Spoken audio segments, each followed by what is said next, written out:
very good afternoon to you, and many thanks for joining us on the news update from the Lagos studios of Impact, Africa Television, IATV. I'm Adegboyega Labiron with the news update at this hour. The federal government has reiterated efforts towards ensuring effective border security and migration management. The President made the disclosure on Thursday during an official commissioning of the National Immigration Service Technology Building at its national headquarters in Abuja. The President said his administration is committed to providing an enabling environment for economic growth and development across the country. President Buhari further charged the Immigration Service to keep the border safe and ensure that criminals do not find Nigeria safe for activities.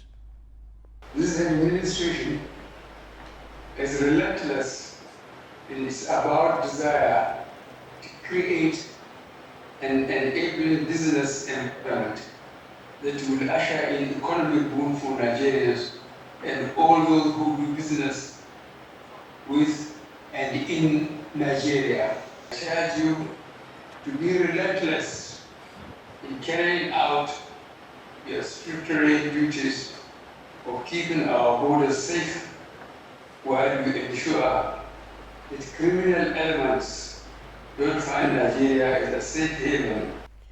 The Minister of Interior, Rauf Aregbesola, who was also at the event, assured Nigerians that the security challenges at various borders will be addressed and managed.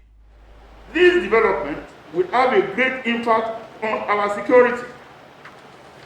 What we have in this complex is the National Command and Control Center for all data coming from border management outposts, built by satellites, hard connecting stations, and unmanned space vehicles. All sources are already deployed of technology are deployed to ensure that here we can physically see real time what happens everywhere that our men, that our officers are. This center receives and gives out still and motion photographs and audio signals in real time, coordinating seamlessly movements within our borders. This is the first step in our long-term border management program that will put our entire borderline under real-time monitoring, thereby giving our law enforcement agencies capacity to totally secure our citizens and learn from external threats. Earlier, the Controller General, Nigerian Immigration Service, Muhammadu Babandede, while delivering opening remarks, stated that with the unveiling of the building, the service will evolve into a world-class migration management agency. Babandede, however, assured the federal government that the service will structure and protect the technology. I'm privileged to state that Nigerian Immigration Service has evolved into a world-class migration management agency and has continued to play its pivotal role in the security and economic development of Nigeria. The Controller General of Nigerian Customs, Colonel Ahmed Ali, retired, has blamed the inability of the Nigerian Customs Service to contain smuggling of arms into the country to border communities.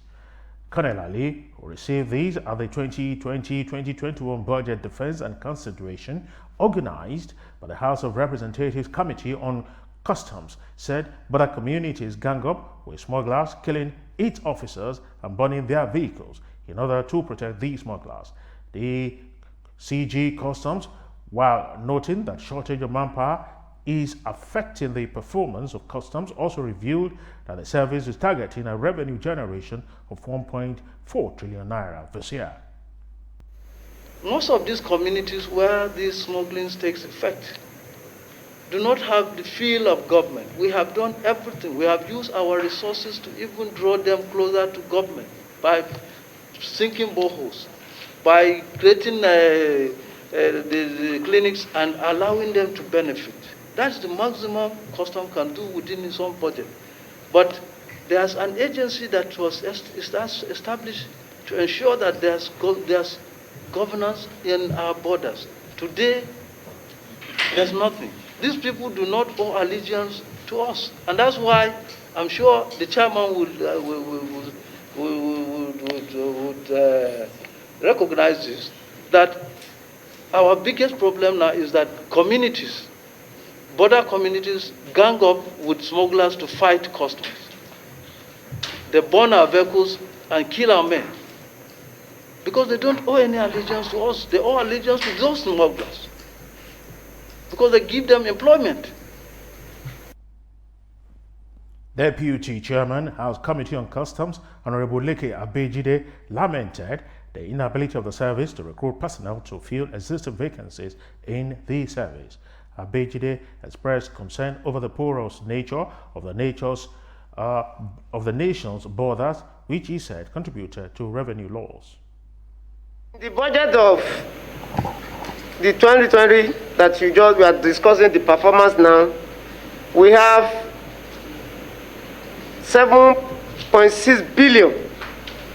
So if you put these two together, it's about 13 billion that are on grant for recruitment. But it's so sad that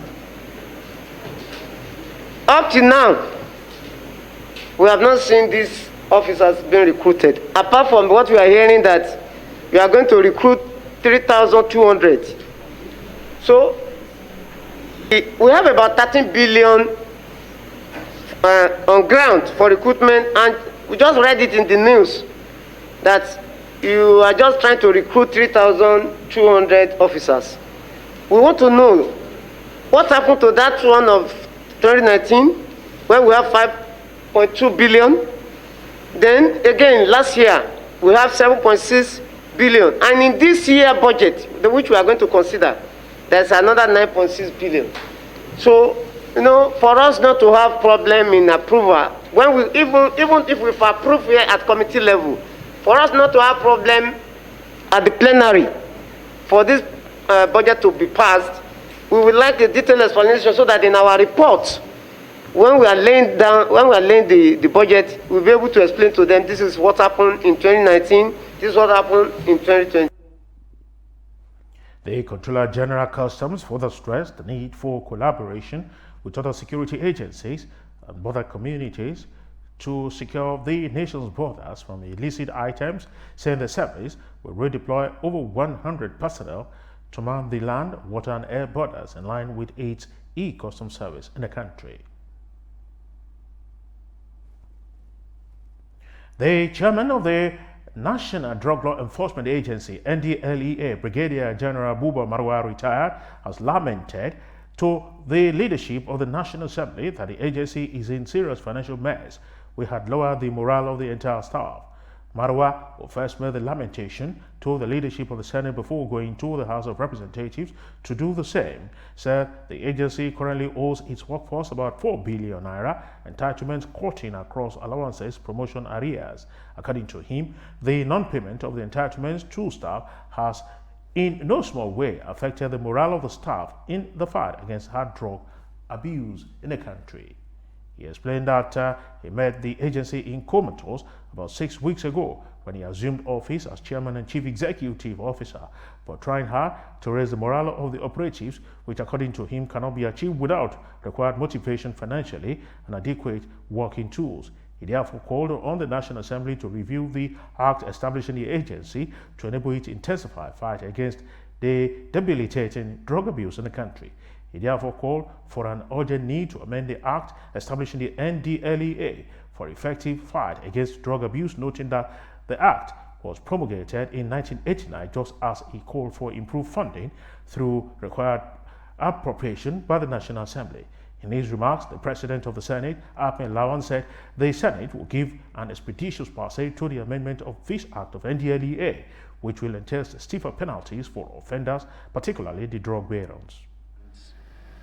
I would not like to go into too much detail because of the press, and this is an agency that we need to demonstrate readiness.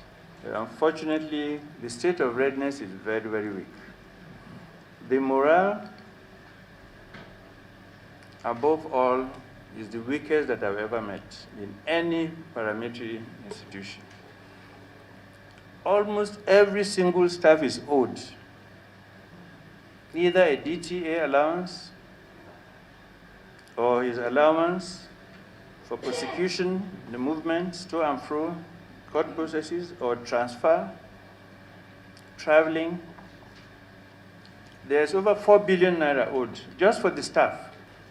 These criminalities will not end so quickly until we face the underlying nexus between it and drugs. Unfortunately, to this point, the drug situation is not properly factored into the security architecture. We look at the other segments, but forget that this is the causative area that needs to be equally attended to. We also believe that the drug addiction level in Nigeria is so bad that we are losing our youth to drug addiction. Like you have mentioned, the terrorists, the insurgents, the bandits, and almost all the criminals have recourse to taking drugs to enhance their courage in order to undertake their illicit activities. So here then is the need for us to step up our work on preventing our youth from taking to drugs. And that requires a lot of multidimensional efforts, because some could be due to lack of jobs, employment, some illiteracy, poverty generally. These are some of the root causes. Somebody out of frustration is recruited to join. We have to go on advocacy to our schools, our institutions, and why not even include in our curricula the issue of drugs.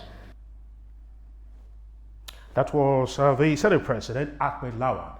And with that, we come to the end of the news update at this hour, which has been coming to you from the Lagos studios of Impact, Africa Television, IATV. I'm Adegboyega Labero. Thank you for staying with us. Good afternoon.